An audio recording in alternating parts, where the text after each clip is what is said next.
ZZ Gaming here, welcome. Battlefield 3 jet commentary. Jets in this game are really fun to fly and really hard to shoot. Oh yeah, true. And so you're flying over the map. The jets? Are they like easy to control? Or They are easy to fly for me. I got the hang of it in like 2 flies because I always crashed in my first fly. But yeah, once you get the hang of it, you would love it. And shooting it, when you're shooting in jets, it's really hard to kill enemies because you can't see them and stuff. Oh yeah, true. And before like right now, what's that beeping sound? That means you're getting locked on, about to get shot down. Oh, by a target, like shooting a missile at you. Yeah. This commentary video doesn't last for long. I'll probably put a longer one up, so because I crash here.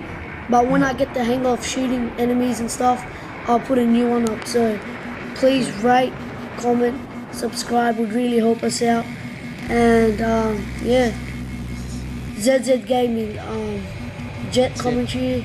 And I'll probably be posting a new video up soon. So don't forget to rate, comment and subscribe.